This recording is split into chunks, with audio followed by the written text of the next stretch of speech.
Off top, question for you, Charlie. What was the first American professional sport, I guess first professional sport altogether, to have a draft? Hockey? Nope. Football. Play music. This is the Domonique Foxworth Show.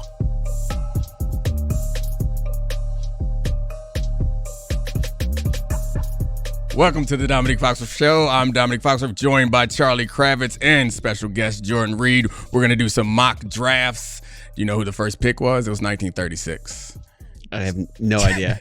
Jay Berwanger. Oh, Heisman Trophy winner. Yeah, Heisman Trophy winner. Berwanger, who also decided, he went to the University of Chicago, decided not to play for the Eagles and be a rubber salesman instead. I had a period where I was trying to memorize Heisman Trophy winners in order, so Jay Berwanger, he sticks out.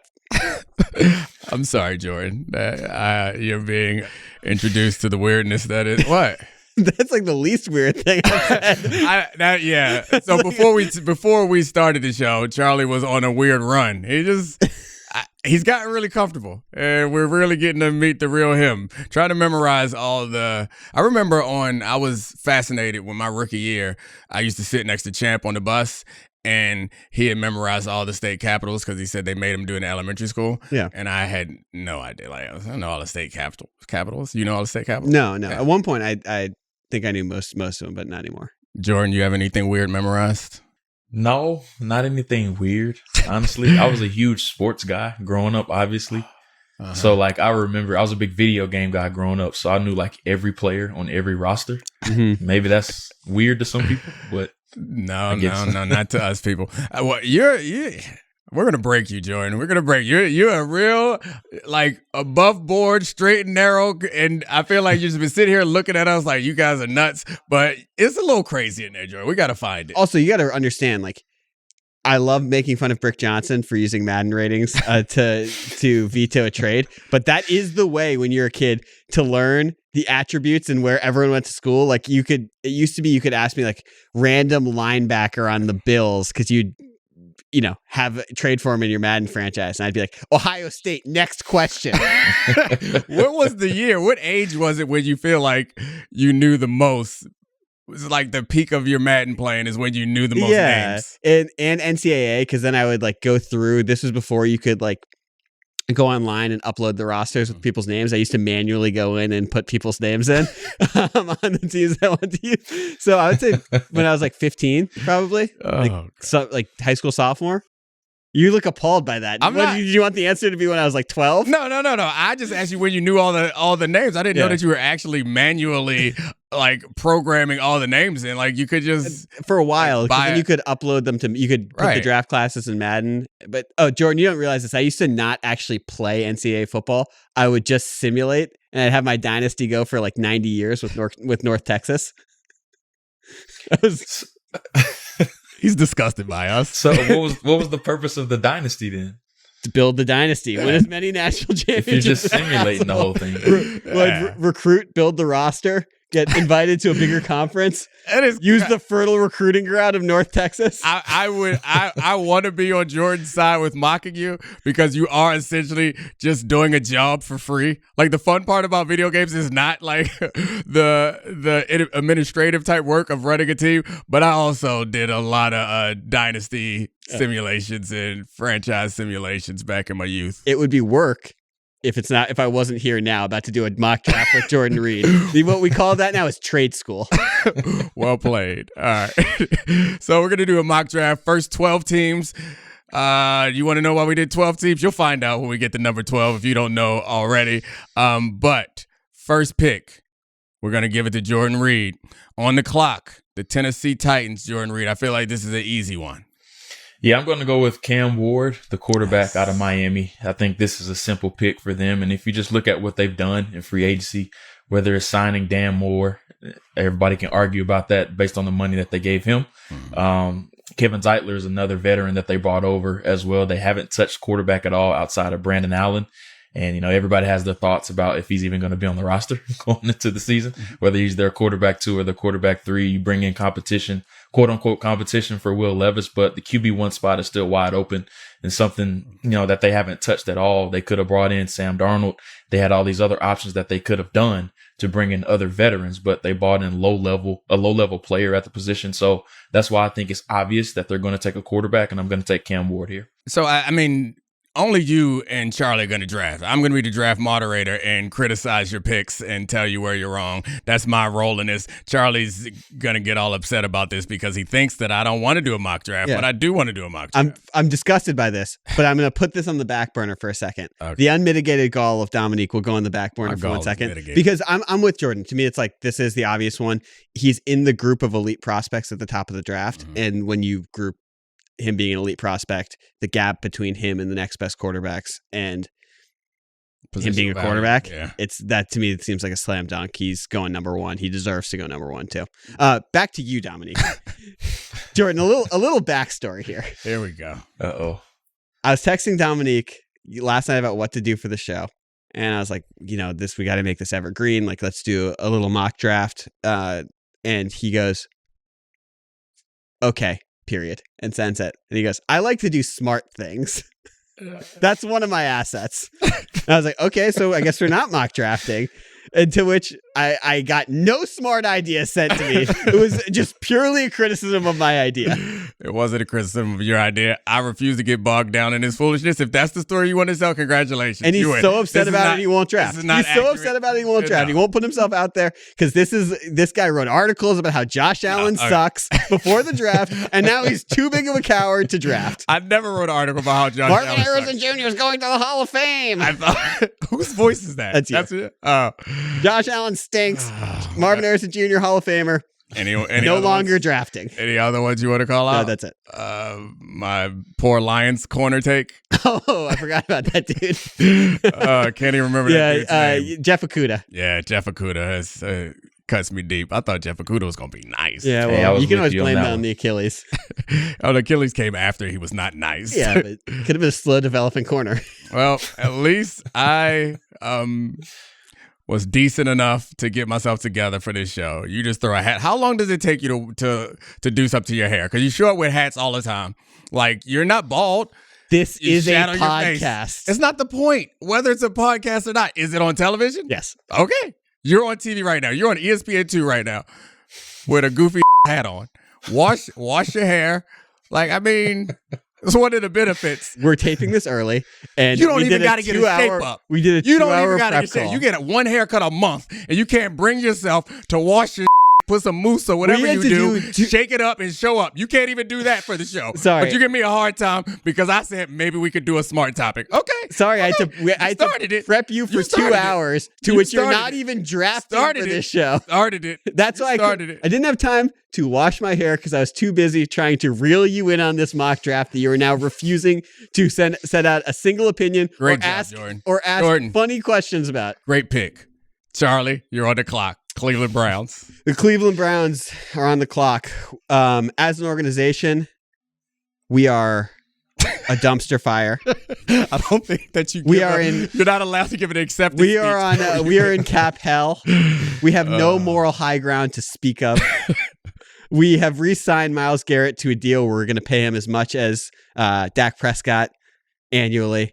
And so you might ask yourself, why aren't we going to pick a quarterback here? Why are we not going to take Shedeur Sanders with the? I wouldn't ask myself that because you haven't yet not picked a quarterback. And the reason is because we're going to take the safest elite prospect in this draft, Abdul Carter, the edge out of Penn State. We are going to pair him with Myles Garrett. We're going to trot out the best pass rush in the NFL, knowing that even with a healthy Browns defense, which was excellent 2 years ago and okay this past year, we still got the number 2 pick. We're taking the highest floor prospect because we don't want to get stuck in the cycle of mediocrity, and that's how we view Shedeur Sanders' tools. We're taking the defensive player. We know we're going to be back at the top of the draft next year. We're already looking at tape of Arch Manning, and so right now we're taking Abdul Carter. Jordan, what do you think about that? It's risky. Then who's your quarterback going into the year? Is it Joe Flacco? I mean, Kirk Cousins, you're hoping that he eventually gets cut or traded. So who's your quarterback? What's your plan as far as your veteran quarterback going into the season? We're going to find a wonderful tank commander. It can be Kenny Pickett unless something else becomes available. I mean, you could trade for Will Levis. He's going to be available real soon. Yeah. I mean, the honest truth of this is purely an evaluation of, do you think that Shedeur Sanders actually will be the answer at this spot in the draft compared to the other elite prospects? Or do you think his upside is limited to the fact that at this spot in the draft, you're giving up a supreme talent to get that guy, knowing that best case scenario, you get a mid-tier quarterback with those physical tools? And that's not a risk I'm willing to take. That doesn't change the organizational path to the point that you're back on a Super Bowl track. You have to take medicine because of the Deshaun Watson contract. You have put yourself in a half decade. You've mired yourself in a half decade of unprecedented incompetence with the salary cap, and you're probably still going to be bad next year. And I'm willing to take that risk of taking the best player and knowing you're still going to be bad. Nothing about, so like the Shedeur Sanders evaluation. So you're not taking him here. I understand that. I assume you anticipate getting a quarterback later in the draft and maybe roll your dice, see if that works out. But nothing about you or about Shedeur's assessment. Incredibly accurate, incredibly good decision maker. Combined with a Stefanski offense, you can't convince yourself that will work out. I think that he's like, I mean, Jordan, you can talk about this. This is the Shedeur evaluation. We should just get into this now. It's one of the most fascinating things because we've seen in the past quarterbacks have probably more than any position have the most wide range of draft outcomes. Like we had Levis as a potential number 1 overall pick. We've had Kenny Pickett have grades from a first to the 4th round. Malik Willis was thought to be the first quarterback off the board, dropped a ton. Then you get into the Aaron Rodgers, the Brady Quinns, the Jimmy Clausens. And it's like those quarterbacks actually have a wide range of outcomes too as players. Right. Same thing happened with Josh Allen, Lamar Jackson. Those guys were where we thought they were projected in the draft, moved a lot from where they're actually picked. So when you see the wide range of draft analysts, from people giving him 2nd round grades to people saying he should be the 2nd pick in the draft, where do you fall on that, Jordan? Like when you're just looking at the raw ability, do you have him as a high 1st round grade, or do you have him as a 2nd round grade who is going to be drafted high because there are 4 teams in the top 10 who are desperate for quarterbacks? No, I have him in the late 1st. I believe he's my 18th ranked player right now. So obviously it would be a reach to draft him at number 2 overall. And that's just my rankings. There's some people that actually have him ranked inside the top 10. So there's a huge wide variance as far as where he could go. And then it's just a matter of how comfortable are you with the physical tools. But when you're talking about the AFC, you're talking about the elite quarterbacks, whether it's, Mahomes, Lamar Jackson, Josh Allen. Are these the type dudes that you can see Shedeur Sanders going toe-to-toe with to eventually get to a Super Bowl? I think that's the question that they have to ask themselves in the draft room. But also we have to remember, if you pass on a quarterback this year, are you even going to be the one picking the quarterback in 2026? Is Jimmy Haslam going to be willing to go through another season like they had last year at 3-14? That's the decision that I think they have to weigh as well. Am I even going to be here to pick the quarterback in 2026? Luckily, I will be here sitting in this seat, drafting a quarterback next year for the Cleveland Browns as well. I mean, yeah, I think the physical stuff is interesting because there's like, when you talk about Shedeur Sanders, there are the multiple layers of it. There's people talking about his personality and like the brand stuff and his vlogging. There's people talking about the looming presence of Deion and whether or not he wants to take over as the coach of an NFL team that his son is on. There's people talking about the college system that Deion was inextricably a part of, the way that team was run to help Shedeur Sanders and Travis Hunter succeed. And when I'm just looking at it, like, yeah, he's tough as shit. He's a really good decision maker. Accurate. He's accurate. He still takes a lot of sacks. He's not that athletic. He's not that big. He doesn't have that strong of an arm. So when you're at that spot in the draft, if you are lacking those tools, you have to be perfect everywhere else. And to me, it's like, I don't totally see that. We saw him play worse in conference play than he did against cupcake competition. And that's significant because you're going up multiple steps. Yeah. So, I mean, I think it's interesting to see how the group think of the NFL and different types of players at different positions are in vogue at different times. And right now it's pretty clear that the super athlete, which should always be in vogue, is kind of the way to go. Like the tools guys is the way to go with quarterback right now. It's not as if a player like a player like Shedeur Sanders can't have success in football. Like that was the prototype of the quarterback. Like we would love to have a strong arm, but it was a good decision maker who was accurate and consistent and felt comfortable in the pocket. Shedeur Sanders seems very comfortable in the pocket, almost too comfortable sometimes, unwilling to throw the ball away and taking big hits and taking huge sacks. But I mean, I agree with you, frankly, is I don't love Shedeur as a number 2 overall pick and as a like face of the franchise quarterback. And I don't think any of the other ancillary stuff that comes into it matters unless he can play. Like, it all boils down to if he could ball, he could ball. And so I'm going to give you a hard time, but I really like the idea of having the two pass rushers of Carter with Myles Garrett, and earlier Jordan went down the type of quarterbacks that you're going to have to go up against. Yeah, Carter and Garrett is going to make those quarterbacks have a lot tougher time than I think any other player in this spot. So I really like it. And I feel strongly that Carter's going to be successful. I mean, to me, he's like the prospect in this draft. I don't know if you feel this way, Jordan, where you'd be shocked if he wasn't a very good NFL player in Abdul Carter. Yeah, I mean, I would be stunned if he's not, just because of the explosive traits. I mean, this past season was his first year playing defensive end, and we saw every single game he just continuously got better. And, you know, those explosive dudes like that can create havoc in the backfield, they usually turned out to be really good pros, and we've basically seen an exact carbon copy of him. And Micah Parsons going to have a really good career so far. Is probably going to be the highest non-paid quarterback here if the Cowboys eventually get their act right. We'll get to them a little bit later. But he's a very similar player to Micah Parsons when they were both coming out of Penn State. All right. You said that you did not love Shedeur Sanders at 2, Jordan Reid, but now you're on the clock at number 3, the Giants. Are you going to take the quarterback that's available or show some guts?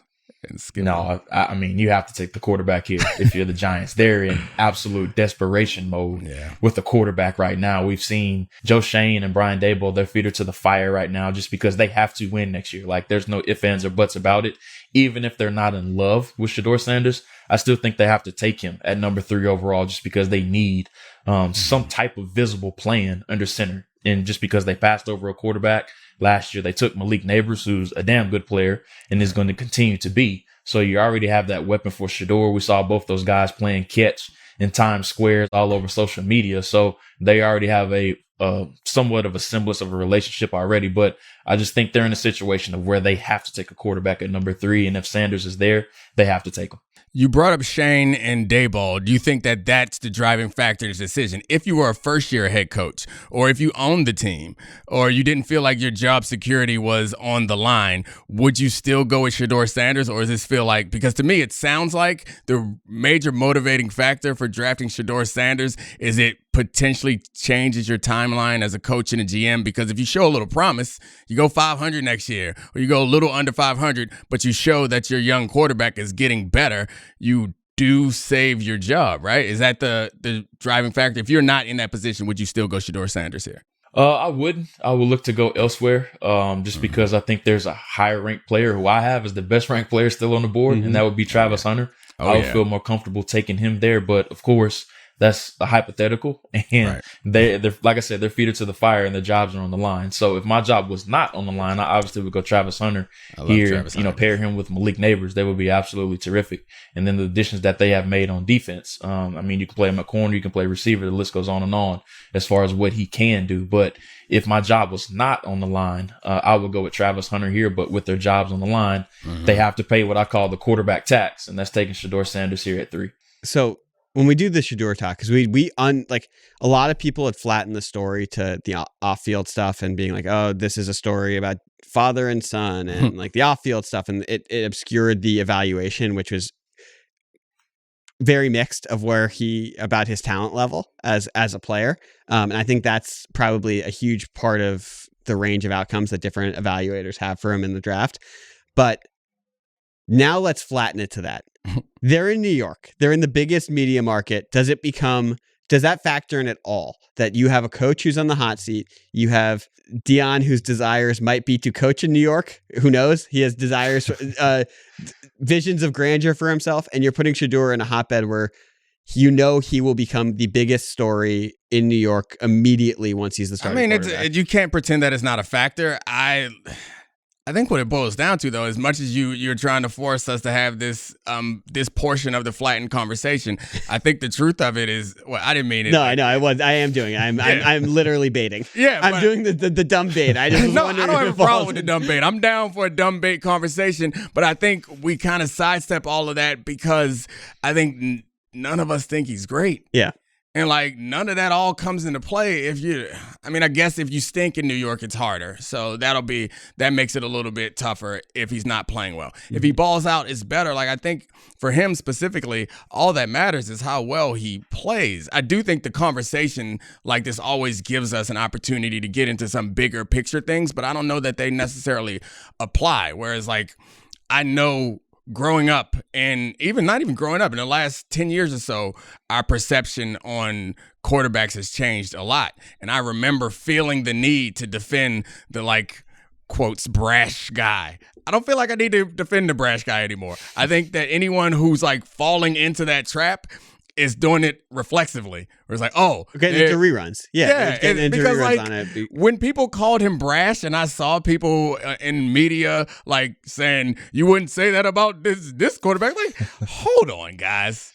I'm with you on most things. However, I think calling Shedeur Sanders brash seems accurate to me. I'm not talking about based on the interviews. I wasn't in the interviews. But, like, the way he plays, like, that's kind of who he is. And none of it matters if he can play. If he can play and he's brash, we're like, this guy is cool and arrogant. If he stinks, we're like... The full cycle of Baker Mayfield. Exactly. When you stink, it's annoying. And you do too many commercials. So I'm on the clock. You are on the clock with the Patriots. Wow. We're high-fiving in the war room right now. Okay. Mike Vrabel just threw his aircraft ones on the table. He put his feet up. He's having a cold one. We're drafting Travis Hunter. I know we have needs on the offensive line. Yeah. Travis Hunter is who I think the best player in this draft is. I know there's questions about what his position is, which side of the ball he'll play. Can he play both ways? Let's just say either way is fine for this. You're either pairing him with Christian Gonzalez and having one of the best defensive backfields in the NFL where he's going to have some packages as a wide receiver, or you just gave Drake May his wide receiver 1 and you can play him on important third downs on the other side. The talent is too hard to pass. This feels like we hammer the term generational prospect. He's at least a generationally unique prospect. I don't know the next time we're going to find someone who's this hyper twitchy, this coordinated, this good on both sides of the ball. And it's too much for the Patriots to pass on. As a cornerback, and as appealing as it would be, and the amount of flexibility you would get for being able to have 2 really great man coverage corners, I think I get the sense that we all agree, Jordan, that the first position for Travis Hunter would be receiver, and the packages would come as a corner. Would you say so? Well, with the Patriots, it would, especially with them signing Carlton Davis to a good chunk of money. So he's going to be their second corner now, opposite of Christian Gonzalez. So now you have that number 1 go-to option for Drake May now, and that's exactly what Travis would be. And I mean, you can play him in nickel. You can play him some at safety. Like, he's just one of those dudes, like, just get him on the field. He's going to be one of the best players, or arguably the best player. Every time he steps on the field, it's just from like an athletic standpoint, he's going to be really freaky as a wide receiver. And Drake May definitely needs somebody to throw the ball to. And Travis from day one would be that go-to option for him. I think I think you make an excellent point about the Carlton Davis signing, but I would say no matter where Travis Hunter went, I think he offers more value as a receiver than as a cornerback. I wish it were different. Even when people like Derek Stingley are getting paid a lot of money, you look at what somebody like Jamar Chase got paid around the same time, and you can see that, at least it feels like at this point in the league, receiver is more valuable than a corner. But I think the excellent point about about the signing of Carlton Davis is that's what they brought him in for, and I don't think he can run no routes. Definitely, it's not going to look like Odell out there the way that Travis Hunter does. He's a uniquely, I mean, he's just so freakishly talented. Jacksonville Jaguars are up. Who you got? Yeah, this one's really interesting to me. Their new GM, James Gladstone, that looks like he's 21 years old. I think he's going to replicate the blueprint of what the Rams have done. And if you notice, all of their draft picks, they've been guys that have come in and play right away. They haven't drafted projects. They like those guys that can come in and play right away. You look at their class from last year, Jared Verse, Braden Fisk, those dudes hit the ground running right away. So I'm going to go with Mason Graham out of Michigan, who I think is one of the 3 blue chip prospects in this year's class, along with Abdul Carter and Travis Hunter, and just keep building up that defensive line. Imagine adding him to Josh Hines-Allen and then also Trayvon Walker as well. Now you're talking about dominating people in the trenches. I think he'd be a plug and play guy right away. Yeah, I love that decision, that opportunity. I'm surprised, honestly, that he's still on the board at this point. I'm sure they are also doing flips. What do you think, Charlie? No, that's I totally agree with you, Jordan. To me, it seems like he's one of the guys. I had it 4. I had Cam Ward in that group, but like one of the top 4 guys in the draft who deserve to go in that top 4. I had him mocked slightly lower to the Jets, mostly just because I was sort of wish casting, where I thought that he's a perfect fit for that team and a perfect fit for that defense. But no, I mean, the Jaguars are going to be delighted by that. This is, if you're running a team like the Jaguars, I would love your opinion on this. You're just taking the best talent available. You have a ton of holes. You don't get to be picky. You're going to probably make a mistake if you start drafting for your perceived need when you have so many of them. Yeah, I mean, they have a ton of holes, but I mean, they found a hit on a receiver last year. They obviously are committed at the cornerback position. The O-line is decent. It's not embarrassing like some O-lines are. They have edges, which is hard to find. So they're not completely devoid of talent. I like this idea, though, because it's building something. Like something you can, by putting him on that D-line, then it feels like, all right, we have a core to this team. This is what we are. We're a physical front team, and it takes the pressure off the rest of the defense. So I like this as a pick. I'm sure they'd be ecstatic if he slipped down to him. I thought they might be looking for a tackle or something at this point. I had mocked Will Campbell to them. That was, and I know he's a tackle guard, and you could go Armand Membu, but like I had Will Campbell just from the production at LSU, and it's like, anything to keep Trevor upright post-injury. Yeah. All right. Raiders? So, even with the tackles on the board. Do it. I know where you're going. Do it. Do it. We're taking Ted McMillan for the Raiders. Oh. You thought he was going Genty? Yeah, you think he was going Genty? I did. He's not that crazy. Genty. I'm going Ted McMillan. I think this is a Pete Carroll pick. I think he's a really good prospect. I think he's got a little bit more wiggle. I mean, obviously Drake London has become a really good player, but he's got a little bit more wiggle than the Drake London. He's somewhere in that T. Higgins, Drake London type player. It seems like a Pete Carroll pick too, and they just traded for Geno Smith, and like you're just putting weapons. Him and Brock Bowers could be really complementary in the way that they use the field. I'm surprised that I see. So we can have the conversation about Tet as a prospect too, but saying he's a Pete Carroll type of guy is surprising me because I think of Pete Carroll as a defensive guy. Like I would have thought if he was going to do something, he would try to rebuild that Seattle front or go get him a tall corner. A lot of receivers. Yeah. Fair point. So what do you think about Tet as a prospect in general, Jordan? I think Charlie described him really well. He's kind of that, T. Higgins, Drake London type guy, not an overly speedy player. 4.52, 4.56, which is what he ran at the private workout on Monday. Big catch radius, really physical at the catch point, can give you something as far as yards after the catch. I think he can be a number 1 on the next level. Like Drake, like I said, Drake London, he's that type. Very similar mold as Drake as well. What, you're mad that I didn't go hotter take? No. I like that as a take. I thought you were going to call me out for not liking big receivers. No. But yeah. I watched Tet this morning, some of his tape, and he actually is like surprisingly smoother than like most of the time. I was not high on Drake London, and I've been proven wrong, but I generally don't like the 6'5", 6'4", big possession guys, ball winners. I want guys who can change direction, whose short shuttle is sub-4 and going to create separation and create easy throws. But, I mean, the big guys, there's a different type of easy throw. It just doesn't feel as safe. So, yeah. Tet, I was surprised at watching Tet this morning at how athletic and smooth his routes were, but I still have a little bit of hesitation because I want guys who, like, he's not quick or, like, overly fast. Yeah. But, I mean, he eats up the cushion of the corners pretty quickly, so he could turn out to be a great pro. By the way, I think we can all agree that if Al Davis was actually making the pick, he's taking Matthew Golden. It's a guarantee. Oh, yeah. He's taking him. He saw the 4.29. He's like, F it, he'll be down there somewhere. When I was working out for the combine, Fabian Washington and I worked out together. Yeah. And it was immediate. As soon as Fabian ran that 4.2, it was like, all right, see you in Oakland, brother. See you in Oakland. They damn sure drafted him. That man was the easiest to predict. Mm-hmm. And he we'll all get back around to thinking like him at some point, but he made it simple. Who big, who fast, who strong. That's the Howie model. Yeah. All right, who's next? The Jets? Jets are on the clock. All right. Yeah, this one, it's a little tough. There's still some good players on the board, but I'm going to go with Armand Membu, the offensive tackle out of Missouri. Let's just go ahead and build a wall for Justin Fields. I don't think the Jets are going to be in a hurry to find their quarterback of the future. That's why I really like them picking up Justin Fields. And then you just continue to build a wall. The Jets offensive line, they still need some help. Morgan Moses is gone now. He's in New England.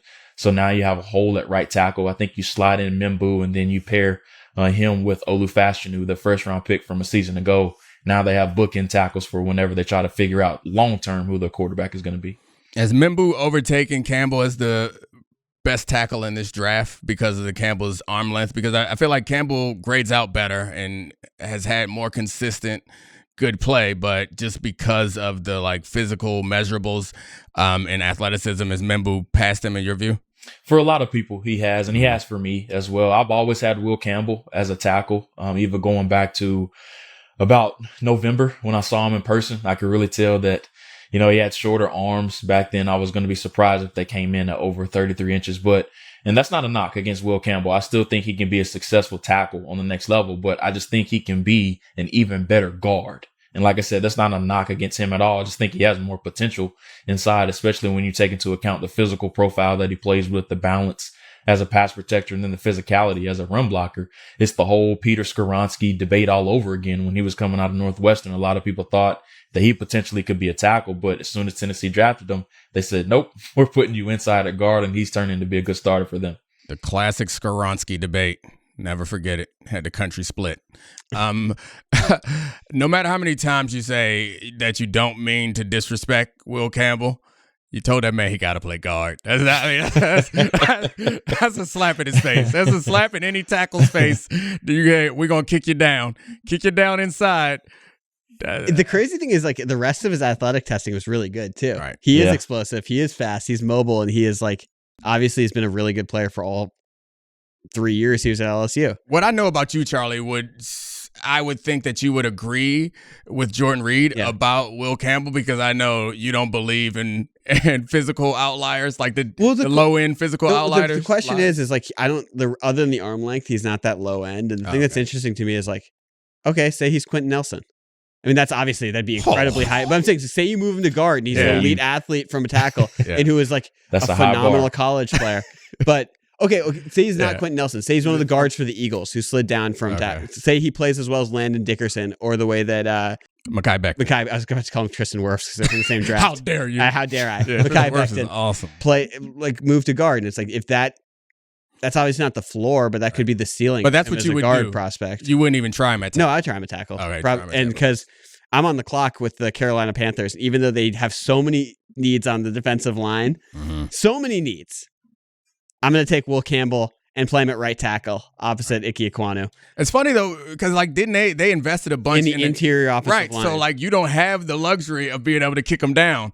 If those contracts will eventually toll. The Taylor Moton disrespect, Charlie. Yep. Exactly. But I'm trying to, we saw, this team has a ton of needs, but what we saw in the last half of the season from Bryce Young, I want to do everything possible to make it as stable of a situation so we can see if we really have this franchise quarterback, or if we believe we do, we can prop him up in the best way possible. And I think he's probably the best player still on the board. So I'm taking, or one of the best 3 players still on the board, best available, help our young quarterback. I know that there are a million needs. I'm sure, Jordan, when you hear that, you're like, how are you going to pass on Jalen Walker or Shamar Stewart or one of those guys? Am I right? Yeah, so they definitely need to go defense just because I don't know if you guys know, they gave up the most points in NFL history last season. So I think Panther fans are going to be really upset if they don't go defense and they go offensive line.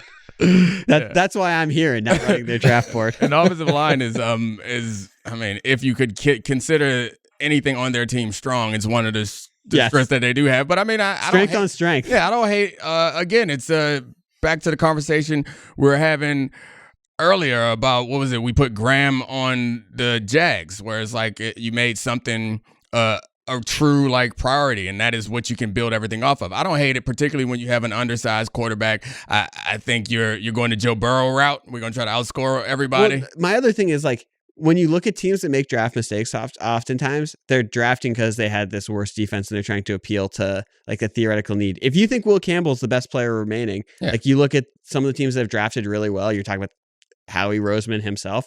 He's just like, yeah, let me just stack talent. Let me get guys who I think are really, really good, and we'll figure it out later. Because he's not going to be a bust if he's a really good player. Well, I mean, I get you, but the reason why they can normally do that is because they don't have to begin with. Yeah, and they don't have major holes, and like that's the point of free agency in our view is like you make sure you have somebody serviceable at every position, so you're not beholden to drafting someone to fill some hole. The problem is they got a lot of holes, and they all seem like, or most of them are on the other side of the ball. Yeah. And they could use a true number one receiver too, which I don't know that there's not one that should be drafted at this level, but I guess looking at recent draft history, you can find those. You can get it seems more likely to get lucky later in the draft at that position than just about any other. Oh no, I know that this is a pick that will not happen. This is a pick that you could convince me should not happen. I love it though. But I'm picking him. All right. Saints are on the clock.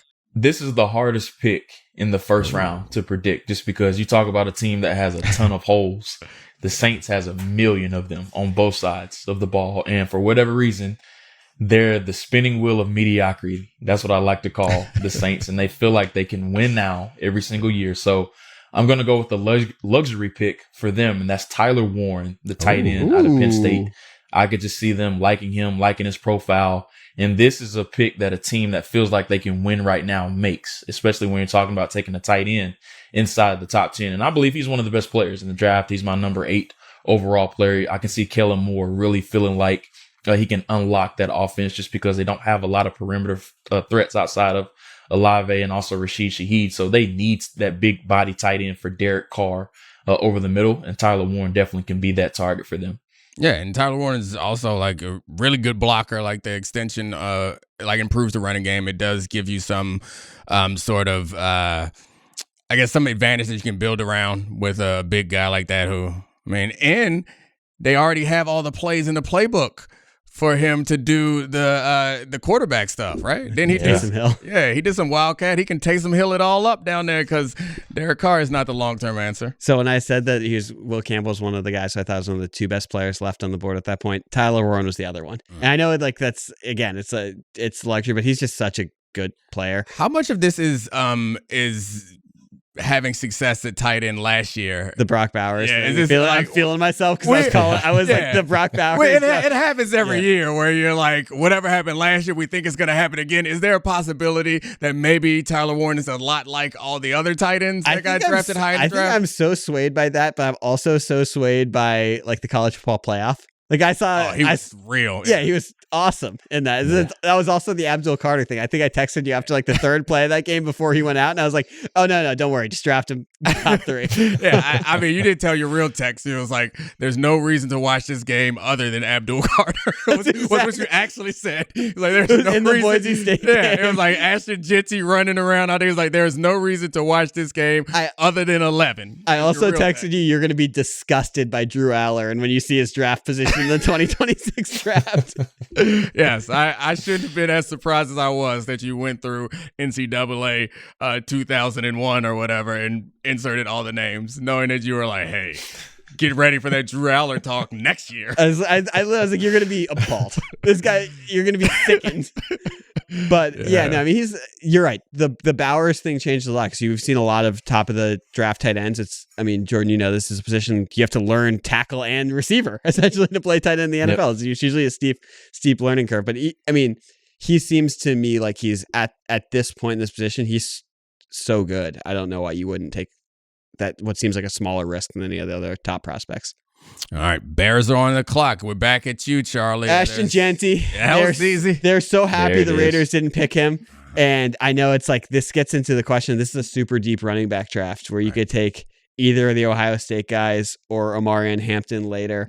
Convince yourself a little Cam Scattaboo in the 3rd round, maybe. But Jeanty seems like that tier of prospect just below Saquon or Bijan, where he's not going to be 2nd pick in the draft, but he's awesome. And you've now built up a legit offensive line, and your offense around Caleb Williams has all of the pieces to be really good immediately. And we know Ben Johnson uses running backs. Yeah, and uses running backs in multiple ways, not just as runners, but as pass catchers. We know Jeanty is a great pass catcher. Are there any things about this pick that concern you, Jordan Reid?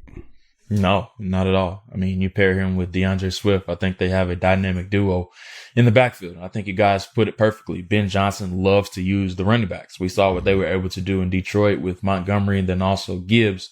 Genty would be a quarterback's best friend. And it really is that missing piece that they don't have on their offense right now. I like DeAndre Swift, but I think he's more so of a 1B as opposed to a 1A rusher. But with Genty, you could get that guy 20 to 25 touches a game and he'd be just fine. But I think an underrated part about his game is that he was a receiver in high school. Mm-hmm. A lot of people don't really know that about him. And Boise State just simply didn't use him in that area just because he was so damn good at running the football that they didn't have to use him in that facet. So you can use him in so many different ways. And, you know, with Caleb Williams, having that guy behind him that he can turn around and just hand the ball to 20 to 25 times a game, or even 30 if you're counting the receiving aspect of it too. I mean, I love the pick for Chicago. Do you think they stopped throwing him the ball because he was chasing the rushing record? Because that's what that's like a question. Little. Yeah, that's what it felt like to me too. Because he had 570 yards his sophomore year at Boise State. And I was like, oh, he can catch Barry Sanders. Or like every time you touch the ball, it's going to be a rushing attempt. I learned that he was a high school receiver from Jordan Reid last time he was on our show, I believe. And since further like reading about Ashton Genty, there's a drawback of being a high school receiver because like the knock on him is like he can't protect the passer, right? Like he's not a great pass blocker, which is important in NFL football for being on the field at all times and giving you the flexibility that you need. It's not enough. I can tell by the way both you guys are looking at me like I'm crazy. It's not enough to move you off of that selection, but it's just something to throw out there. I mean, my thoughts on it is like, you would know this better, but like if you have the body type and the strength, how hard is it to learn to pass protect? I would not know this better. Well, I mean, it's just, never you know everything. You know more things than I know. Nah, I mean, I would assume that. So I don't know. Like you think that you can teach guys anything. Like the coaches have a bunch of faith in themselves. The key to pass protection is positioning, just like almost anything in football. And if you don't have whatever instincts are required to do that, then no matter how big or strong you are, I don't think it matters. I don't hear a lot of like great success stories of people learning how to pass pro. Like some guys just can't do it, and some guys it's because they're too small, but also there's some guys who just aren't good at it. And it's not always just about the physical act of it. It's understanding the protections, which only get more complicated now. Understanding when you have the linebacker off the ball or when you have to chip. So these are all things that I never had to learn because I was not big enough. But Ashton Genty presumably can learn. So maybe it's an unfair thing to use as a criticism for him going forward. 49ers on the clock, Jordan. 49ers on the clock. We have now left the top 10. We're into 11. We got the 49ers and then the Cowboys. We tacked these two on just because they're interesting. Yeah, they've had a really interesting offseason. It's been like a mass exodus of the core that we've seen with the 49ers over the past 5 or 6 years. But I think they're in a position of where they can take the best player available on the board. And for me, that would be Will Johnson, the cornerback out of Michigan, who's had a little bit of a down pre-draft prospect or pre-draft process, I should say. Been banged up during the back half of the year, but I think a lot of people have forgotten just how good this guy was during the season, the earlier parts of the season. And then prior to that point, during the first 2 years of his career, I mean, this dude was getting Patrick Surtain vibes or comparisons coming into the year. Very similar stature, really good ball skills, can play press man, he can play off man, has really good zone instincts. He can turn his back to the sideline and play zone as well. So I just think he's such a complete cornerback prospect. But he's one of those dudes that, you know, hasn't had a great process. So a lot of people are down on him right now. I mean, you'll probably see him, you know, top 15 in a lot of mock drafts right now. I have him as my number 4 overall prospect. I believe this is another guy that is probably going to go a little bit later than what he should. But if the 49ers are able to get him at 11, I think it would be a steal for them. Yeah, no, I agree with you on just about all of that. But the one thing is like the 40 time. There's only a couple positions where it seems like people really care. And I've always kind of felt, even though I like ran the 40 well, that it's just, I mean, if you watch the tape and nobody running past you, I don't really care what your time is. But it seems like that's not true. Like at least for draft analysis, it's like cornerback and receivers, like we really care what your 40 time is going to be. And he hasn't put one up.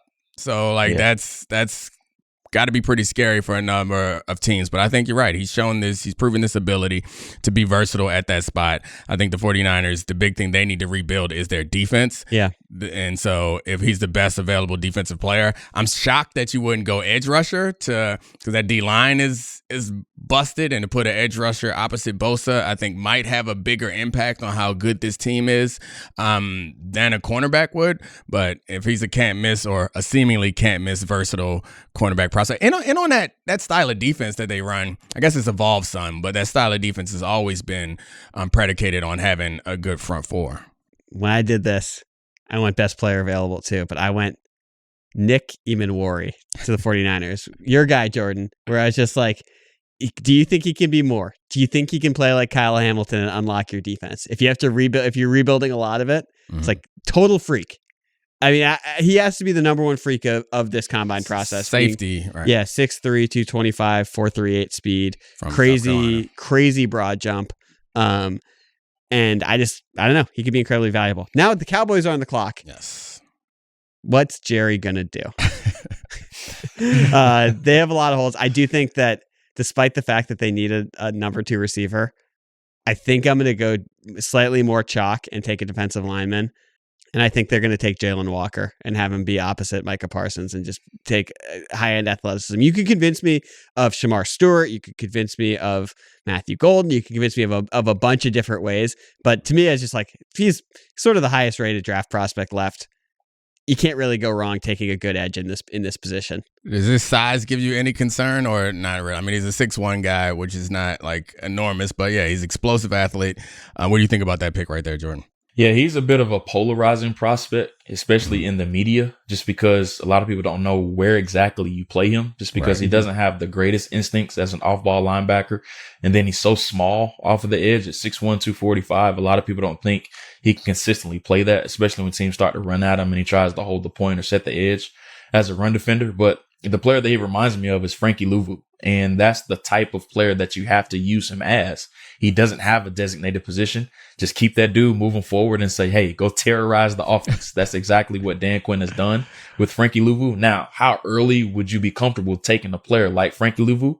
That's what I think it comes down to. If you think he's worthy of being that at 12 or turning into that type of player, then he's worthy of this draft slot. But everybody's not going to agree with that just because of the size profile. And then where exactly do you play him consistently on the next level? I've been talked out of the pick. Jordan, who should the Cowboys take at 12? Yeah, you're back on the clock. You beat me to it. I was thinking the same thing. I was like, yeah, we don't want Frankie Louvu at this spot. We've pulled back the draft card. I'm Jerry Jones. They're like, okay, Grandpa, go sit in the corner. You're now drafting for the Cowboys. I would go defensive line here. I would go Shamar Stewart. Honestly, okay.